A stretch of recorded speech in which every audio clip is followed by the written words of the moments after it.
The secret to well-being is discovering the power that is your birthright, the power to create a happier, healthier life, drawn from our own vast internal resources.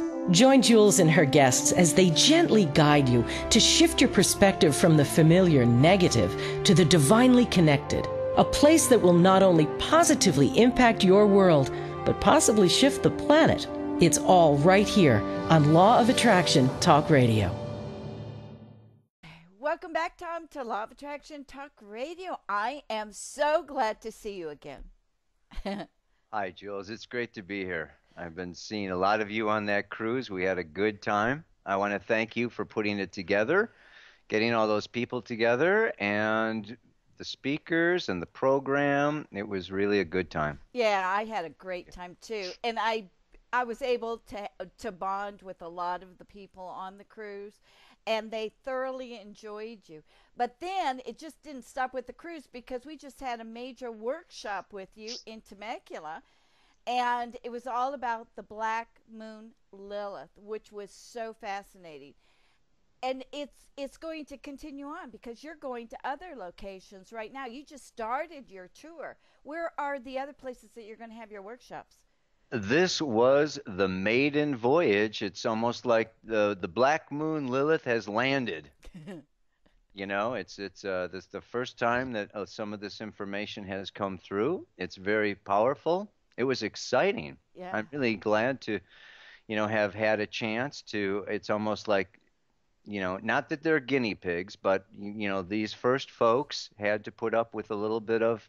We were exploring together this energy of the Black Moon Lilith, which has to do with this deep, powerful, feminine energy that has been suppressed and is just now all over the world, all over the planet. This is the time for this reemergence, this rebalancing, this bringing back into the foreground, reestablishing the equality status of the feminine with the masculine.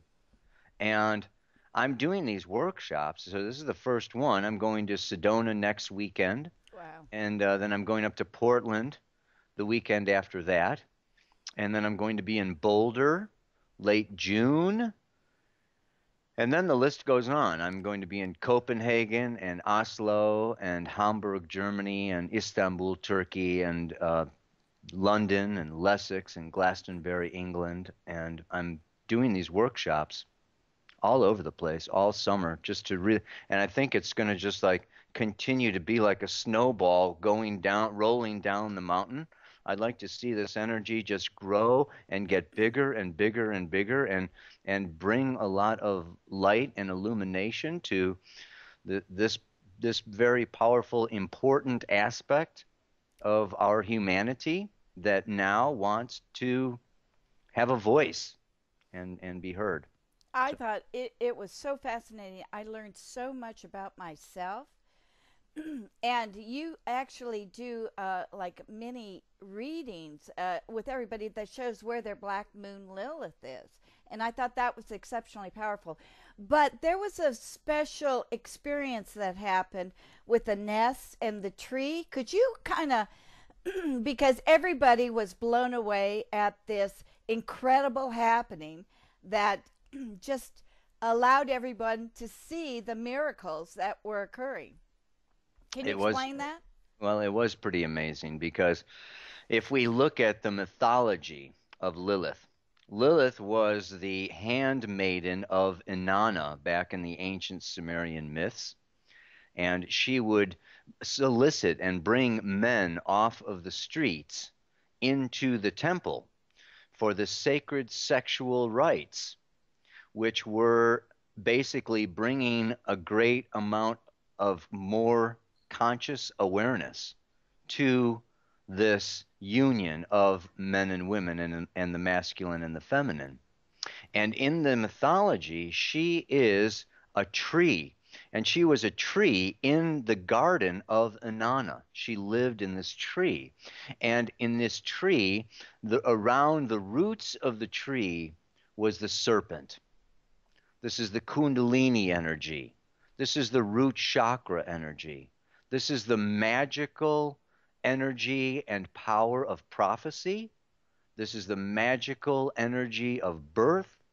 The snake is this powerful, signal of healing, symbol of this sexual healing energy, chi, the red energy. And in the branches of this tree was the bird of heaven, the bird of paradise. And so Lilith is also then seen as a wind goddess. She is a wind creature. And in other mythologies, she is the screech owl. So if you ever hear an owl screech, you want to know that Lilith is present. And anyway, Wow. part of this weekend energy, and what I was attempting to create was this chalice, this container where we called forth Lilith. I think that the best way to understand this energy is to speak to the spiritual entities, to speak to her personally, inwardly. So we actually called forth Lilith into our circle. And we're outside, sitting on the grass, underneath a tree, discussing the mythology and where Black Moon Lilith falls in different, the different charts of the, of those who were present in the workshop. And I mean, here we are. We're not out in the middle of nowhere. We're actually in Southern California, which is highly populated, and there's buildings all over the place. But what happens? This huge red hawk had to have at least a 3-foot wingspan. A red-tailed hawk comes flying right overhead, and it's got a snake in its beak. So it's flying past us with a snake hanging out its beak, and it flies right to this huge nest that it has in this tree, right on the other side of the street. And it's obviously feeding the snake to its baby chicks, the baby hawks. And everybody was just like, Yeah. it was Mouth open. it Yeah. was Shock. a definite jaw dropper. I mean, wow, because we have the snake in the roots and the bird in the branches, and here comes a bird with the snake in its beak. I mean, it was just like, whoa. Yeah, it was pretty cool. Powerful, powerful. So I'm anxious to hear what you're going to conjure up the next time in the next workshop. And so you're in Sedona, and then but people can go to your website and find out the locations and the dates. Right, I have on my website, yeah, it's newparadigmastrology.com, and then you have to click on the left. There's a little link for workshops and class, and I think it's workshops classes. And you click on that link, and then you have to scroll down to and see the different workshops. There's the phone numbers and email for contacting the coordinators in the cities, and anybody who wants can come and join us. There's still some room. So And I got to tell you, it's very impressive. It's great. And it's really funny because you bond again with everybody in that workshop. It is just it's wonderful. So I urge everyone to go see Tom, besides the fact that when you meet Tom in person, as I have just done, he makes you feel so special, every single one. And he's funny and he's laughing and he's just a good a time. This is really a person that you need to meet at least once in your life because he is just very special. I love this guy. I'm going to turn red. Yeah, you are, aren't you? I love it. I love it. Okay, so Tom, let's talk about the month of May and a little bit beyond that. And what can everybody kind of anticipate emotionally? Emotionally? Or as per the stars, what Well, should we this expect? is this was an emotional weekend. This was the full moon in Scorpio, opposite Taurus was just last Saturday. May 2nd, 3rd, 4th, this just this last weekend, very powerful, 4, 5, 6. And what is coming up, this is all it's a preparation time. Let's start with the bigger, broader picture of 2012. And like the title of these workshops that I'm giving, 2012 is a year of initiation, and it is a year of preparing for union.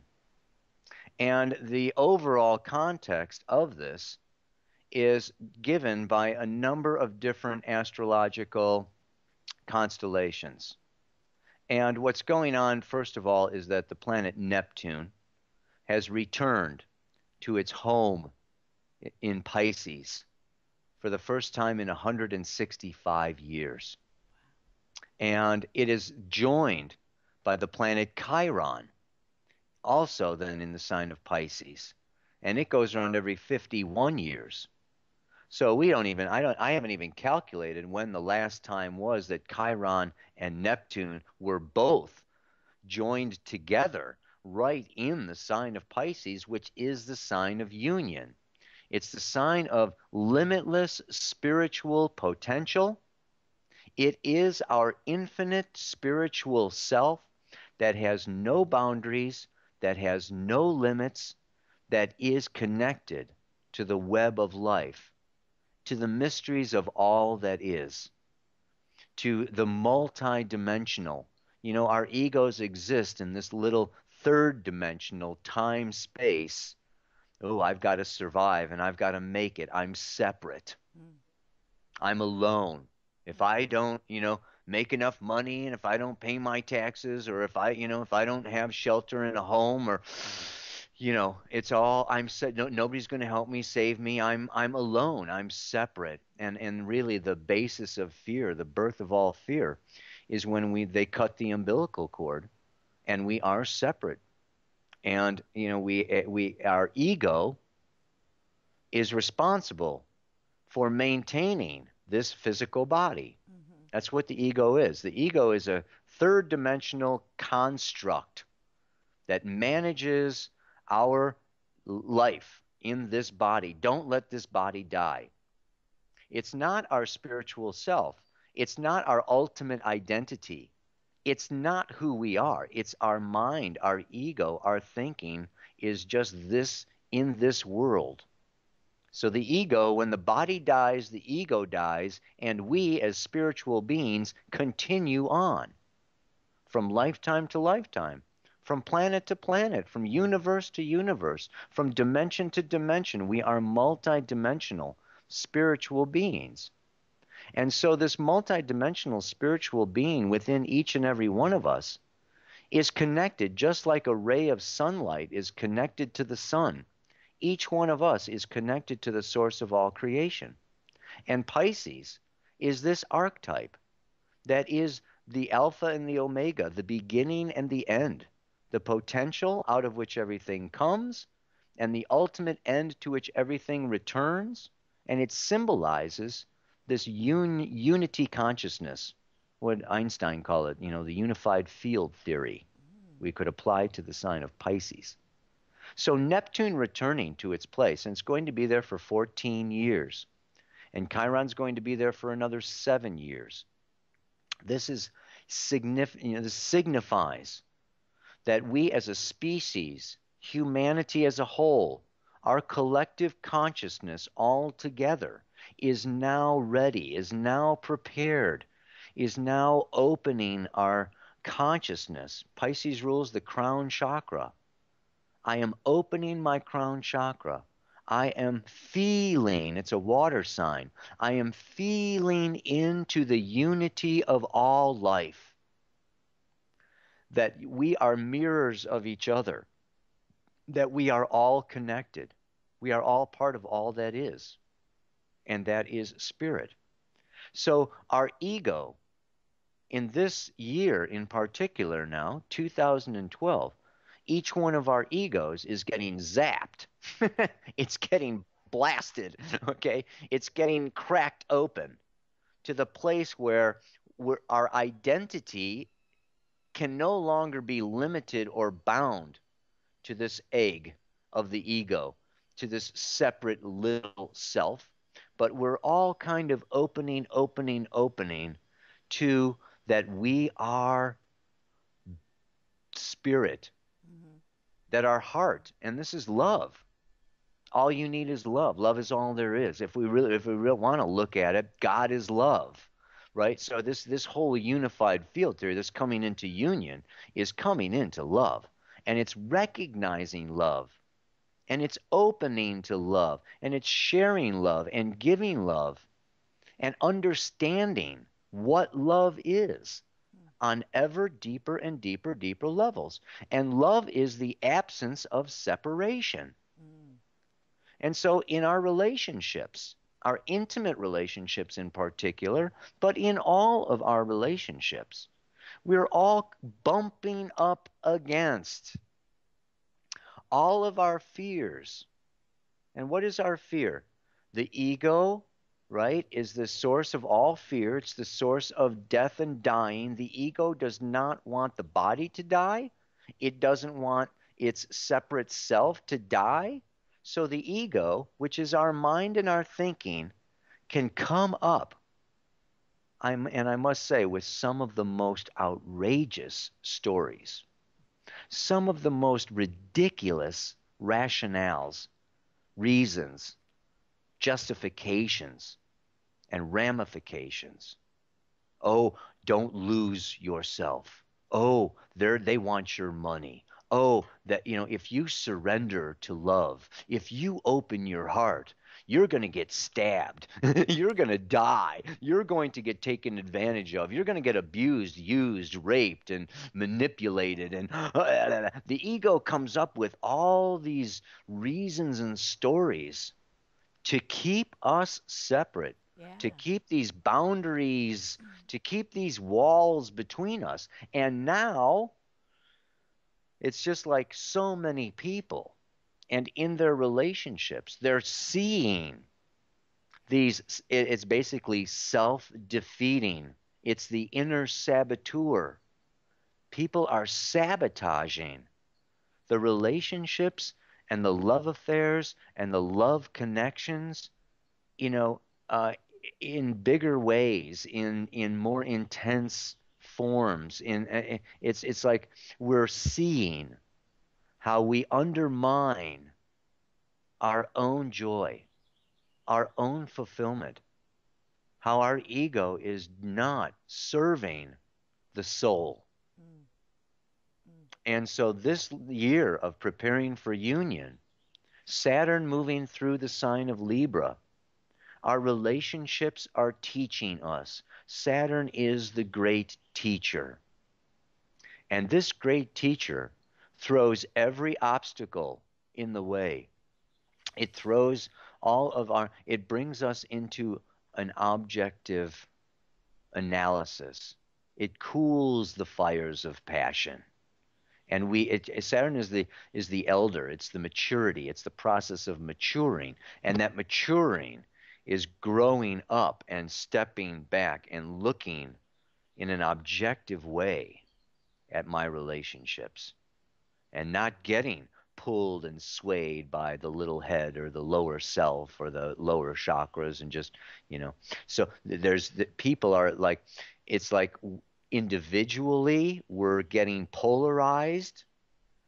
We're seeing our shadows. We're seeing our self-defeating habits. We're seeing how, our childhood patterning and what our parents showed us what love was and relationship was is not working. It's not accurate. It's not happening. It's a box. And then we're also seeing, wow, when I surrender to love, to my partner, to letting go of my fears, to merging, to allowing this union to occur, it's frickin' scary. Yeah. And people are scared. Because what? Neptune, Pisces, Chiron, this is all about super sensitizing We are becoming more aware of the spirit, more aware of the subtle energy. We're becoming more thin-skinned. We're becoming more easily overwhelmed, more easily overstimulated. The more spiritual we grow, the more in alignment with higher vibrations. I mean, just think of it. You got the opera singer. She sings a high, and if it's a high enough pitch, it cracks the glass. Right. So the higher the vibration, the faster the molecules are moving, and the faster everything is changing, and the less stable everything is, and the more. So that it's like the more our consciousness raises, the more we open our crown chakra, the more aware we are, of what's really going on. It's just like, whoa! I get waves, I get tsunamis of input to me, to my sensory organs, to my sight, to my hearing, to my extrasensory perception. And it's just like, whoa, it's like, the computer just getting, an overdose of data to process. Right, but it's not comfortable. So you're saying that we need to push through that uncomfortableness so that we can reach a higher place. The rewards are great. Okay. And there will be also, you know, the it's all temporary. It's all Yes. moment. It's all in the now, but there will be moments. There will be times. That's the other thing. It's like a carrot on a stick. Well, if you trudge up the mountain, there's a carrot waiting for you. It's like if you clear all your junk and all your garbage and you process all your shadow and all your fear and you let go of all your insecurities and your memories of how it never worked before and what's going to happen to you when you just, surrender. When then, wow. I got to say, it's like people are having orgasms that are higher than they ever were before. you Wow. know, it's just like people are, chemically, physically, DNA, psychologically, emotionally, our capacity to love and our capacity to experience love and to experience union. This is also growing. This is the reward. This is the carrot on the stick. It's like, oh my God. I feel you with me. I feel you in me. I feel this connection. And it is so beautiful. Wow. It's nirvana. It's samadhi. It's just like we are all one. There's this other part, like we're all singing the same song. Or there's that time in symphonies, where they go in the discord and it's disharmonious, and then it like lets into, it's like the amen, how it smooths its way into that harmonious chord. And there are moments, there's times, and everywhere I go and everybody I talk to is having these experiences of not only being really challenged in their relationships and really having to see things about themselves that aren't pleasant and things about their partner, and anger comes up and we're having disputes and breakups, and then we're having makeups and we're having new conditions and new relationships. There's so much change going on, and this is going to continue as Saturn moves into Scorpio. Saturn moved into Libra around October of 2010. It's been there and it's going to stay there until October, November of 2012. Wow. And then it moves into Scorpio. And it's going to stay in Scorpio for 2.5 years. And this is even then a deepening. So the Saturn in Libra for these last couple of years now has really brought the area, the realm of relationship and partnership into the forefront, into focus. Mm-hmm. This is where the work is happening. Now, when it moves into Scorpio towards the end of the year, it's going to go even deeper. because Scorpio takes Libra down. Really? Go in the elevator and hit basement. Okay. Scorpio is the underworld. Pluto, the god of the underworld. Black moon Lilith, Ereshkigal, Hela in the Norse mythology. Yeah, it's always been a woman until the Greeks came along. It's a very feminine energy. It's a very feminine inward sign of transformation. And this whole archetype of Scorpio that Saturn is moving towards is going to take the skin that the snake has been shedding, yes, is going to get ripped off, pulled away, even, we're going even deeper. Right now, Libra is an air sign. Mm-hmm. We're talking about it. We have the concepts, and our relationships are going through these challenges. But it's going to even go deeper. And not only deeper, Scorpio is a dual sign. It's the snake and the eagle. So it's not only going deeper, but the potential is mastery. Ultimately, Scorpio leads us to mastery. Yes, there is the death, but there is also the resurrection. We come out of the tunnel. We come out of the wormhole. We go down into the vortex, into our deepest, deepest self, only to emerge out the other side into a higher, greater awareness that really is healing for ourselves, for our relationships, and for the world at large. Okay, but again, you're saying that we have to go through this learning experience, and I'm feeling like it's not that pleasant of an experience until afterwards, when you realize and trust that everything is working out perfectly for your expansion. So, this is the process that we're in right now, and that brings us a little more into focus here because we're coming into this eclipse season. Mm. Okay, we first of all have this solar eclipse on May 20th. Mm-hmm. It's at 0 degrees of Gemini.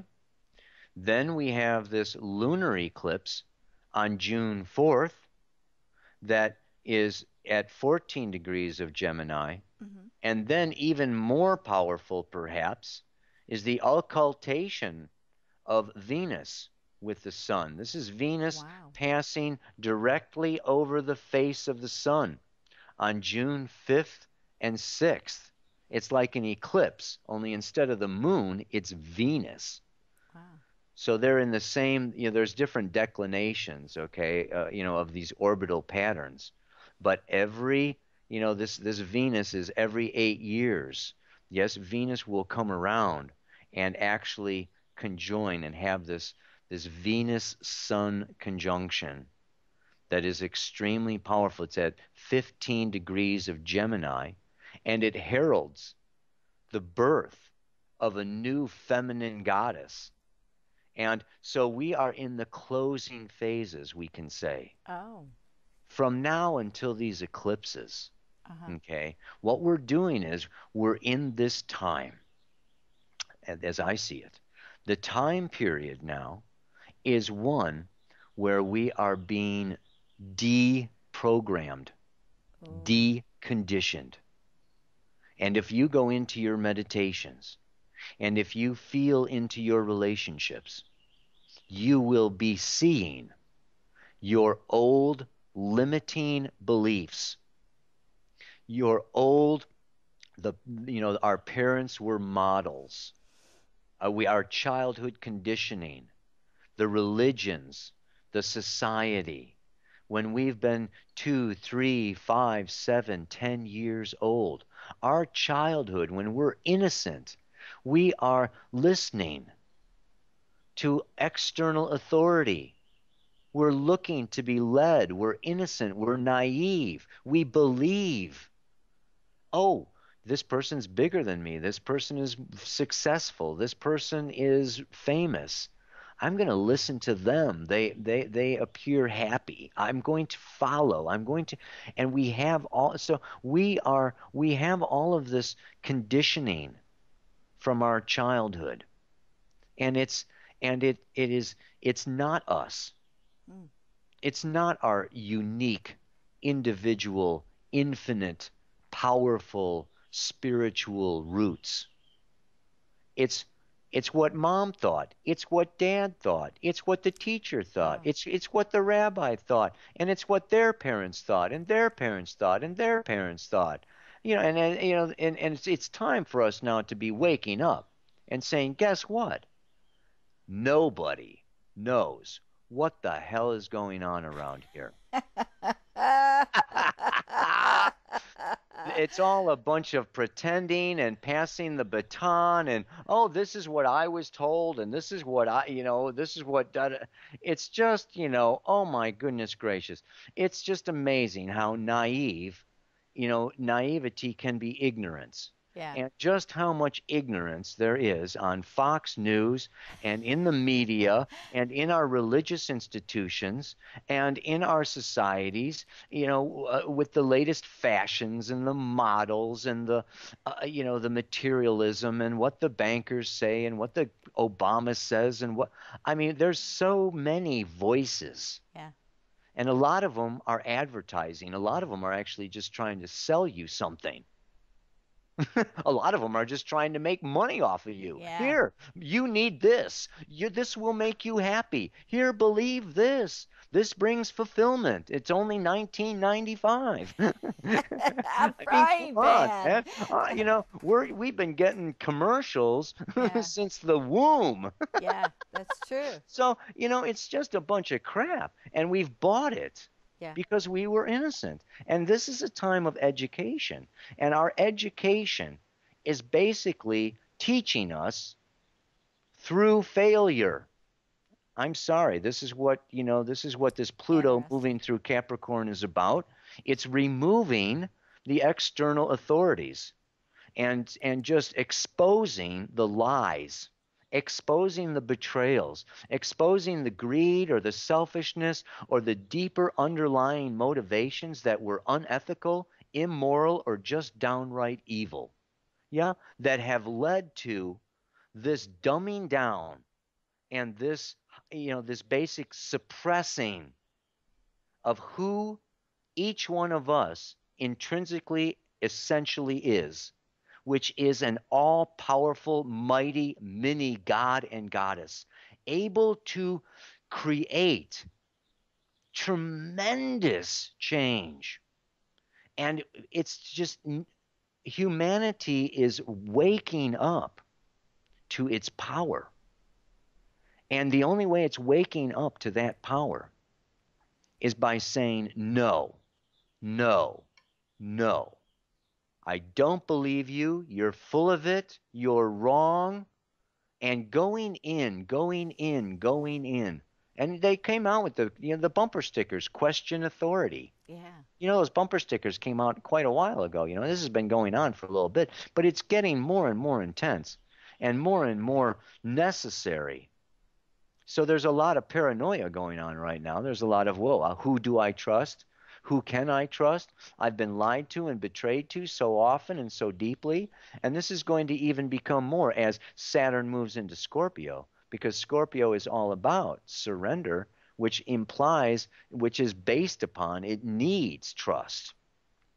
Okay, so you're saying we need to surrender to all of this outside influence or just start questioning everything? Here's the key. We don't surrender to external authority. We don't surrender to outside influence. We surrender to ourselves. Beautiful. We surrender to our instinct. We surrender to our hearts, to our feelings, to our excitement, to our own desires. And we stop feeling like we're sinful and we're selfish and we should be ashamed of ourselves and we're egotistical and we're blah, blah, blah, blah, blah. That is all a bunch of external conditioning that has been geared towards creating a slave planet. You're absolutely right. We are supposed to conform to what they're wanting us to conform to. Yeah. We are slaves right now. We're waking up to the big story. Yeah. I mean, it's just all a big fake. It's all been perpetrated upon us by conscious entities. You know, what I like to do is I like to focus on the positive. Sure. I don't like to even give energy, time, or attention, you know, to the perpetrators and the negative and what we're breaking away from. What I want to do is create this attraction towards. So we move towards the positive. We move towards the light. We move towards the awakening. We don't turn around and waste all of our time and energy. You Focusing know, on the negative. yeah, you know, it's you're just giving it more reality. But we need to be aware of it and then let it go so that we can create a better future. I think part of the waking up process is recognition, Mm. discrimination. And now we have this Mars moving through Virgo, which is the sign of discrimination. It started in there in the month of November, and it's staying there right up until July 3rd. Yes, when Mars goes into Libra. So this is, you know, like a 6, 7 month time period. Mars, anger, the scalpel, the sword, the surgeon. I'm going to cut out that which is impure, that which is not me, that which is not essential, that which is not necessary. Virgo wants purity. Virgo is initiation, preparing for Libra, preparing for relationship. I need to get clear, and this is why I've been in my Pele reports. I've been focusing on hygiene and diet and exercise on a physical level, on an emotional level. This is really discrimination, analyzing, recognizing, you know, what is true and what is not. And, you know, sometimes the truth hurts. And we are getting a lot of truth in our partnerships and in our relationships. And sometimes it hurts. I'm wrong. I was afraid. I overreacted. I became defensive. I did not mean to, you know, come back at you and overreact and hurt you in the process. Or, you know, it's owning our stuff. Mm. This has been a time from November, and it's going to continue on here a little more through May in particular. But it is as we own it, as we recognize it, as we see it, then we can let it go. It's like this is the volcano. The stuff has to come from deep down up to the surface Mm-hmm. to be released. And once it's released, the heat goes away. You know, it cools off Mm-hmm. and it turns into lush, beautiful, tropical Hawaii. Oh, God, I miss the tropics. Anyway, so, but this bringing up process and this purging process, it is uncomfortable, but we're moving through it. Mm-hmm. And like I say, congratulations. I feel like we are really making progress through this summer. I think we're going to finish it up. We're going to wrap it up. And what happens? It's just like erasing the chalkboard. We've got all these old formulas, all these old recipes, all these old instructions, you know, that the parents and the teachers and the societies and the religion gave us. Get rid of it all. Get into yourself, get into your DNA, get into your own unique genetic structure, get into we're wiping out the cellular memory. And now what happens? Venus comes in to occult the sun in June. We have this eclipse season coming around. And to me, this is the seed. The new seeds are coming in. It's like we have been getting plowed up. The farmer has been, you know, the farmer of creative source has just been plowing us up. We've been getting torn up, ripped up, dug up, exposed, bringing that deep stuff up to the surface. He's probably been throwing some shit in there too. You know, a little fertilizer. But anyway, so then, you know, so then what comes after that? We are being seeded. Call it the Pleiadians, call it the extraterrestrials, call it the angels. We're being seeded with light seeds, seeds of love, seeds of light. This is a time, and the deeper you've done your work, the deeper you've dug up and plowed your field, yeah, the bigger the seed or the bigger the plant or the more ready, the more open you are to receive these new seeds. It's like new programming. It's a new genetic structure. It's a new DNA spiral that's coming into us. Our identities are changing. Yeah. People are waking up.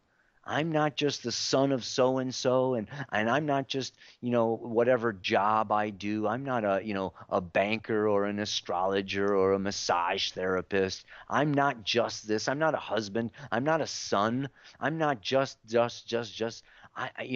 It's like our identities are expanding, and as we come more and more into our power, Mm-hmm.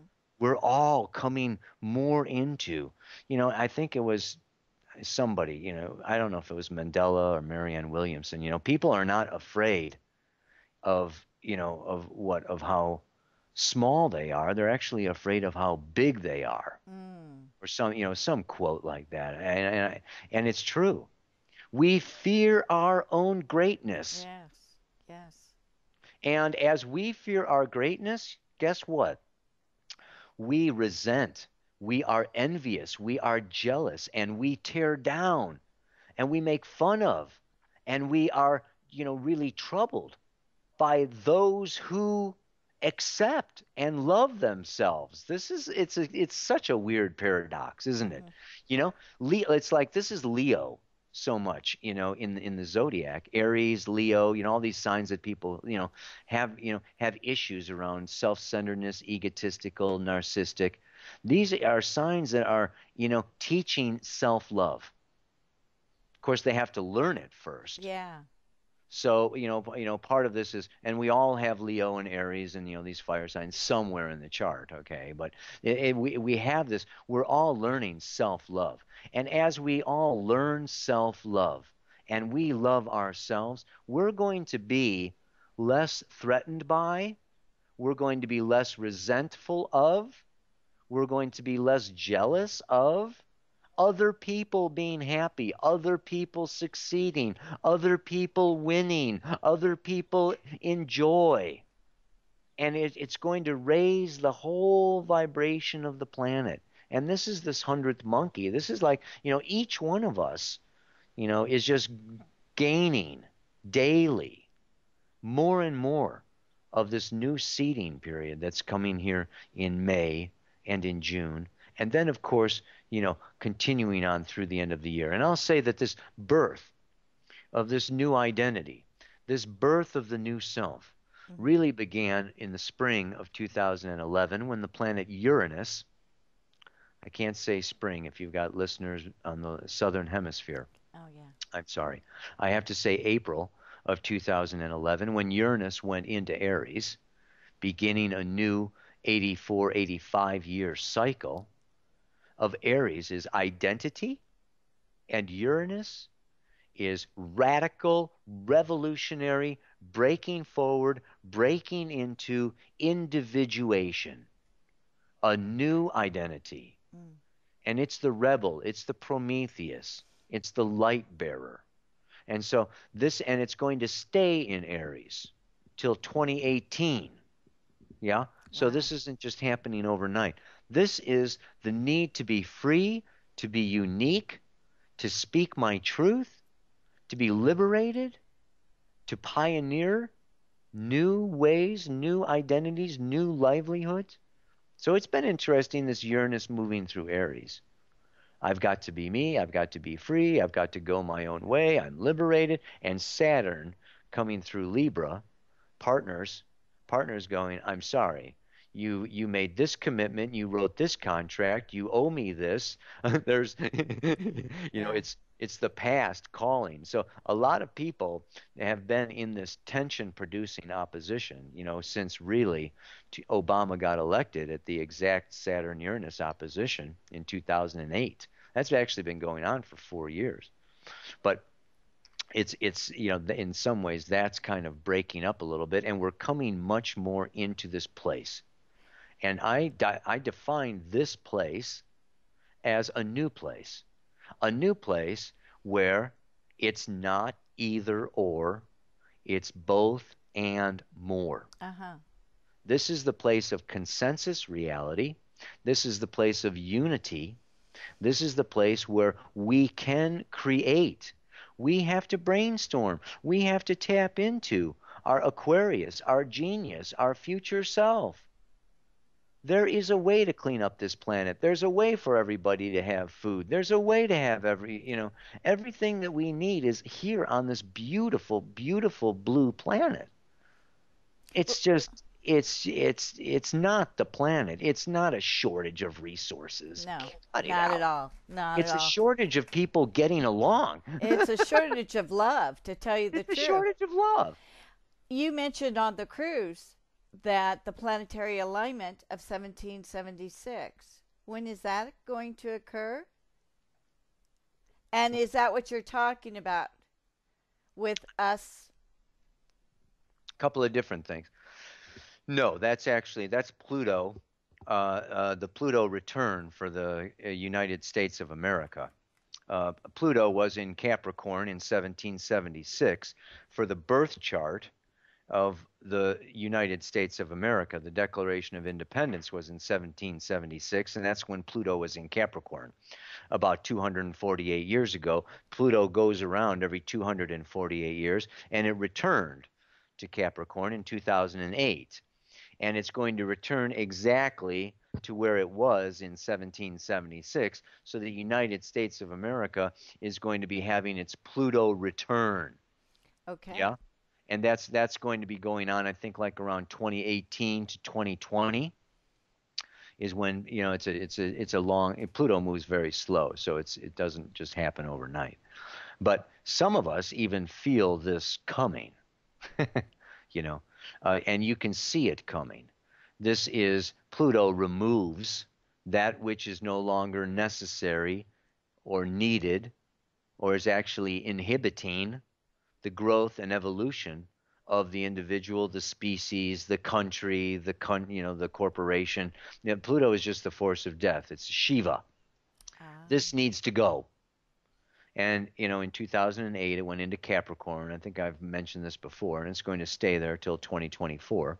And this is a time period of removal of what is Capricorn: external authority, structure, form, what we have relied upon for physical security, financial security. Money. It's the government. It's the banking system. It's the family structure.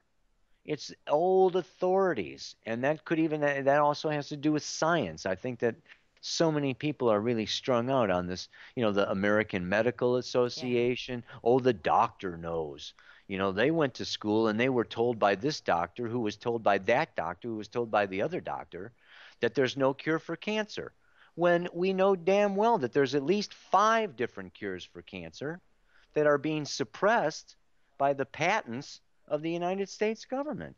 And there have been scientists that have been murdered, and there have been laboratories that have been destroyed, and reputations that have been ruined from people that have come up with cures for cancer. So who is this MD telling me that I am a terminal patient of cancer and I'm going to die in 6 months? Would you get lost? And people are just like, I'm tired of this. This is not serving, the population anymore. So we need to really not just question authority. We need to step into our own authority. Mm-hmm. And that's going to involve, and that's going to, as these old structures let us down, and we can see it happened in New Orleans, in America. I think a lot of your listeners are in America, so I'll focus on America. With Katrina, the government was useless. In fact, I think it got in the way of people being saved, protected, nourished, fed, and and sheltered. I mean, it was just abhorrible. And look what they're doing there. The tsunami in Japan. Yeah. The nuclear waste is still going into the ocean. They haven't even stopped it. So it's like, what are the governments doing? What are our authorities doing? What are the scientists doing? What are the churches doing besides messing around with our kids? Well, let's talk about some of the positive things and explain this astrologically. The news about Iceland, Yeah. that is phenomenal. Explain that to the listeners. And how is that being worked? What kind of planetary alignment is actually creating that phenomenon in Iceland? Yeah, I mean, so this comes into this, the very big broad picture, just of the changing not only of the ages, okay, but then the the the galactic return is what I would like to call it, the winter solstice point for the first time in 26,000 years, coming into alignment with the galactic center, which brings up this whole balance between the masculine and the feminine. And this is the real, I would say, the bottom line of what is at the root source, the cause of the eruption that's occurring in our little volcano right now that may be causing a few earthquakes and some very big changes in, not only the earth itself, but in governments and societies and cultures and religions. And what this is Black Moon Lilith. We come right back to Black Moon Lilith. This is the re-emergence of the powerful feminine that for the last 6,500 years has been dominated, suppressed, and diminished by the yang, patriarchal, masculine conditioning and social religious structures that we have created as a species in our different societies and cultures. So, in Iceland, yeah. I mean, what's been going on is that there's this patriarchal, religions and societies have been based upon exclusion. You're not us. You need to do this to be saved. You need to, do this in order to survive. You need to be in the system. You're not going anywhere without, a social security number. And, you're not going anywhere without your passport. And we're going to monitor you. And it's all this, it's all these rules and restrictions and establishments. And it's all been, placed upon us by a bunch of men, that have been really yang. This yang energy is the masculine that is radiating outward. And it started, go back to Adam, Mm-hmm. you know, and Adam was dominating Lilith. And Lilith said, I'm sorry, no way. She was the first wife of Adam. She said, I will not submit. I will not lay beneath you. I will not be dominated. I'm gone. I'm out of here. I'm history. Bye bye. And Adam was left, abandoned. Mm-hmm. He cried to God, bring her back, bring her back. God sent 3 angels out to get Lilith. And she said, no way. No is no. I am the ancient goddess, the handmaiden of Inanna. I know love. I know the inner experience. I'm connected with Gaia, the internal, the dark, the personal, the feeling. And the light, the masculine, is about what? Adam named all the animals and was given dominion over the earth. It's control. It's domination. It's take over. And as you control the world, the outside, other people, let's fight wars and get more property and dig up more gold and diamonds and have more things. And it's all out there. Yeah. I'm going to, when I get that new car and that new house and that pretty spouse, I'm going to have all this stuff out there is going to make me feel good in here. Right. And that doesn't happen. But how does that apply to Iceland? Because in case people don't know, Iceland just forgave everyone's mortgage in the entire country. And the GDP skyrocketed up, unemployment was non-existent because everybody had funds because they just forgave every single mortgage. So how does that So, play into the yeah. So what we're looking at then is this masculine energy has created institutions right? and governments and banking systems that have created debt, that have basically turned the societies into slaves. Mm-hmm. Because with the creation of money, there's automatically created debt, Mm-hmm. particularly in the United States with the Federal Reserve. Right. Every 10% of every, dollar, we're just in debt every time so there's no end to it. Right. There's no coming out of it. The way that it's structured, the way that it has been set up by this exclusive, male dominated, masculine type of conditioning mentality that has created these realities. And so it's the women in Iceland that have, and now the women are in office, and they have locked up a lot of the men that have created they took out the loans, they put the country in debt, and the people came back and put them in jail and said, it was wrong of you to, you don't have the right to put us in debt, to put us, in this position. I mean, so they fired the government, they put people in jail, they forgave all of they just told Europe, we're not paying back any of these loans. These loans were taken out by a bunch of Hoodlums. crooks. Yeah. Exactly. Our leaders are crooks, and let's face it, you know, a large percentage of our leaders are crooks. So, knowing that, what are the planetary? I mean, is there alignment or planets or something that it could possibly happen for us in which we start forgiving the mortgages, where we start standing up and saying no to the crooks? Is there a place in the planets for that to happen shortly? Tomorrow? Tomorrow would be nice. Well, it's not exactly tomorrow, Oh. but what I will say is yes, that, there are very big changes coming. Okay. And these changes, I already started out talking about the planet of Uranus returning to Aries Mm-hmm. in its 84, 85-year cycle Mm-hmm. as of April of 2011, and coming around and staying in the sign of Aries. And this is the revolution. The planet Uranus is Prometheus. He was a revolutionary. He was a rebel. He tricked Zeus.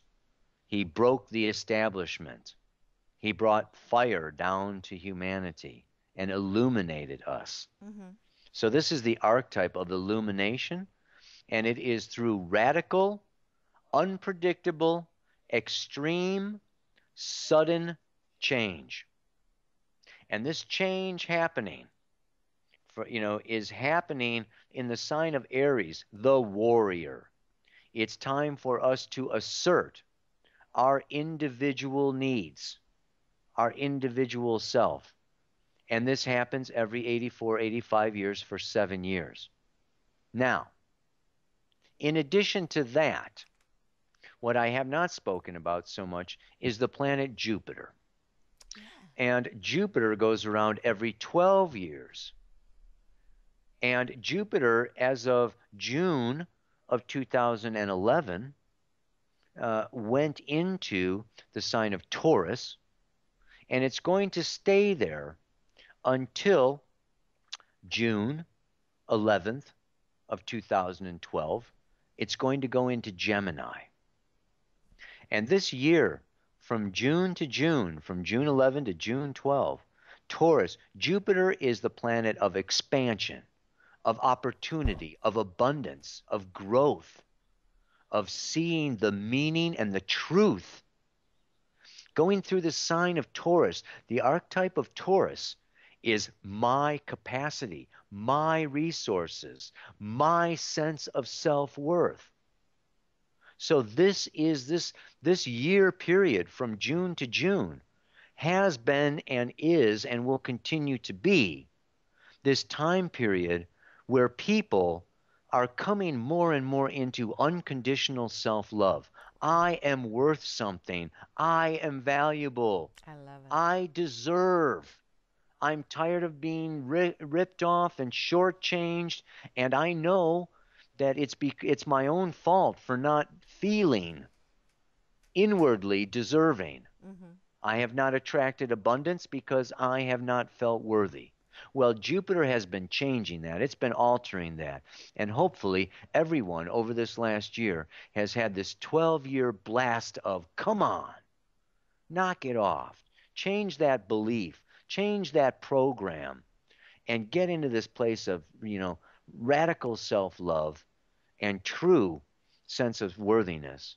And then Jupiter moves into Gemini as of June 11th, and it moves through the sign of Gemini until finally, and this is what is very interesting about astrology, Jupiter goes around every 12 years, and the planet Uranus goes around every 84 years. And it just so happens that Jupiter is in exactly, okay, within what? It's October 24th of 2012 Uh-huh. that Jupiter is at 15 degrees 44 minutes of Gemini. And October 29th of 1929, Jupiter was at 15 degrees 18 minutes of Gemini. These are minutes apart to the degree. At the same time, on October 24th of 2012, the planet Uranus is at 5 degrees of Aries, and in 1929, on Black Tuesday, it was at 8 degrees of Aries. So what we're seeing here is this Uranus-Jupiter, and the chances of this happening, and this lineup, we're talking the odds are millions to one, to where these two planets that have these different cycles and are just going around in what we call in what the scientists would say is some chaotic unfathomable unpredictable fashion, whatever, but what we have is this exact repeat, this exact realignment within minutes of Jupiter and within 3 degrees of Uranus to exactly where they were. 1929 to 2012 is what? 80, 83, 83, 84 years ago. Was that the stock market crash? Black Tuesday was the stock market crash. Well, Black Thursday. Okay, okay. Let me get this. Let me get this better. Okay. It is actually October 24th of 1929 was Black Thursday, Okay. and that is when Jupiter and Uranus are both within the minutes or degrees of each other. And then Black Tuesday was October 29th of 1929, and it's October 29th of 2012. So we see Jupiter and Uranus. I talked to you about what Uranus was and what Jupiter is. And these two, are coming into this alignment.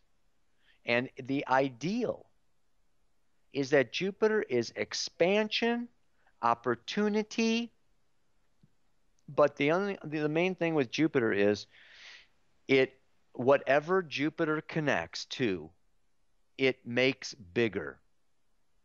And when it's joined with Uranus, Uranus is independence, liberation, freedom, rebellion.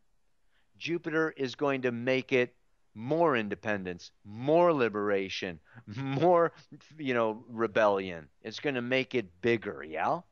Wow. So what we can see is a big shift, a big rebellion, a big breaking free. It's a big liberation. Wow. But sometimes Jupiter is the co-ruler of Pisces. And as such, it also deals with the endings, the passing away of old limiting circumstances and situations. So it can also be not so much that we're breaking into something brand new, but that we are getting rid of Wow. something that is limiting, old, established, and outgrown. Wow. It's like there's two kinds of revolution, right? I mean, one is like, oh yeah, I'm gonna be Columbus and go to a new country, but the other one is I'm Mohammed Gandhi and we're gonna get rid of the British. Peacefully. They're both revolutions in a Yeah. way, Yeah. right? There's the birth of a new reality, but one is more, liberation from limiting conditions, while the other one is, go away, find something new. I mean, we're coming to this time in our, obviously, it's globalization and we're all on the same spaceship, planet Earth, and we're not so much, it's not like we're going to go colonize the moon if we don't like it here. Yeah. Right. It's getting, and that's part of the buildup of the pressure is that we realize, they're finding garbage in the middle of the Pacific Ocean. Okay. I mean, the planet is kind of shrinking as our, consciousness is expanding. Right. Right. We can't get away with what we used to get away with in the days of Columbus. Yeah, but that's good to know. October 24th, October 29th, and I'm choosing to look at it as fantastic opportunity for us to shift to a better place And then in December, in December. yes, in December, Uranus has been going retrograde, retrograde, retrograde, retrograde. But on December 13th of 2012, then Uranus goes direct. And so what we have is this, and that joins together. When Uranus, went retrograde, it basically, um, I'm looking at my dates here now. It goes retrograde uh, September 3rd. No, turns retrograde July 13th. I was going to say it usually goes retrograde about 6 months out of the year. So July 13th, Uranus goes retrograde. And then December 13th, it goes direct. And what this means is that Uranus does this threefold pass. It comes over a point, and then it goes retrograde and goes over it a second time. And then it goes direct and passes it a third time. And I look at this threefold pass as Brahma, Vishnu, Shiva, the creative new impulse. And then during the retrograde, it's like I need to find a way to integrate. I need to find a way to incorporate this new impulse, this new desire, this new need, this new identity into the existing reality. And then when that planet goes direct, done, finished, over, complete, window of opportunity closes. So we have these windows of opportunity to make these changes. Uh-huh. And Uranus has already gone up. Yeah, and it's going to go all the way up to 8 degrees of Aries. And then it's going to go retrograde, back down, through 7 degrees. And then it's going to turn around and go forward again. So we have this time period. It's really the year of 2012. Uranus is now direct. We're making new headway, new territory, new discoveries. There's new revelations. I think there's going to be more exposure. There's going to be more whistleblowers. There's going to be more truth revealed. There's going to be more lies exposed, Okay. through this time. And then Jupiter goes into Gemini. What's Gemini? Mercury, the messenger. We're going to have this year of Jupiter and Gemini from June of 12 to June of 13, where it's going to speed up. Things are going to happen. Jupiter's been in Taurus. Taurus is fixed, earth, slow. The bull chews its cud all day long. Jupiter moves into Gemini, and things are going to like boom, boom, boom, boom, boom, boom, boom, boom. And Mars is going to get out of Virgo, another earth sign, and it's going to go into Libra, another air sign. We're going to have Jupiter in air, Mars in air, Uranus in fire. And I'll tell you what, this summer, the action is going to pick up. If you think things are going fast now, Oh, wait. Oh, yeah. Now, you and I had talked, and you said something very, very profound. And it kind of leads up because we are in this part or our phase of self-discovering us and healing within. But you also said that we need to keep in touch with our higher selves because, do you remember what we were talking about? well, I mean, yeah, Everybody needs to know they need to follow their own instincts.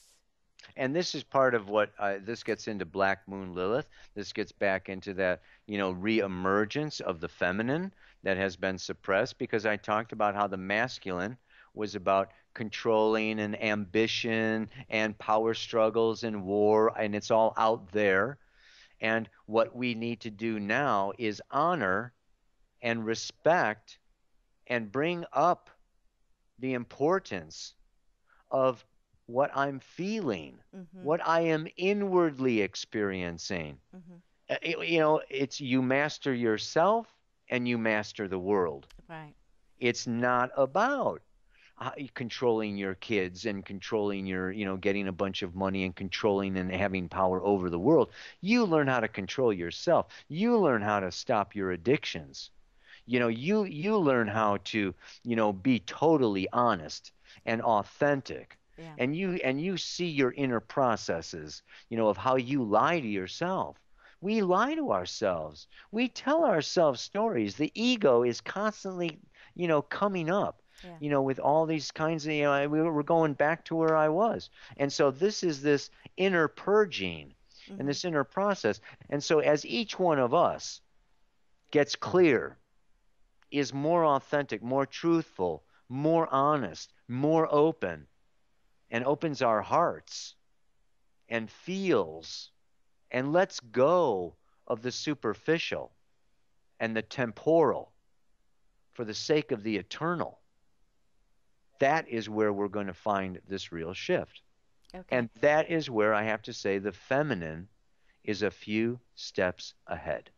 Okay, and so for everyone to start trusting their inner guidance, and that will lead them the way.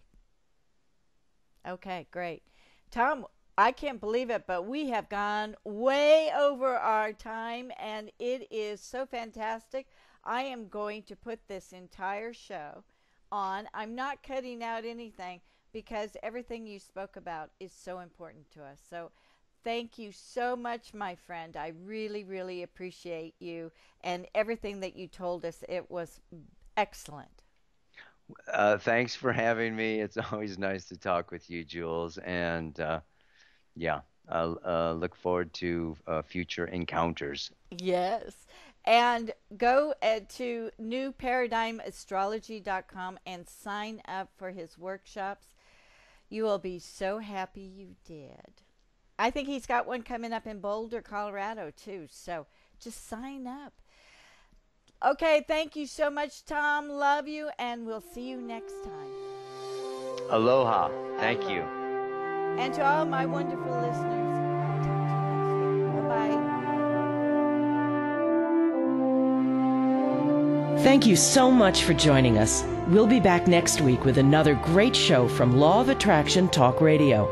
If you'd like to comment on tonight's show, send an email to jules@loaradionetwork.com and have a great week.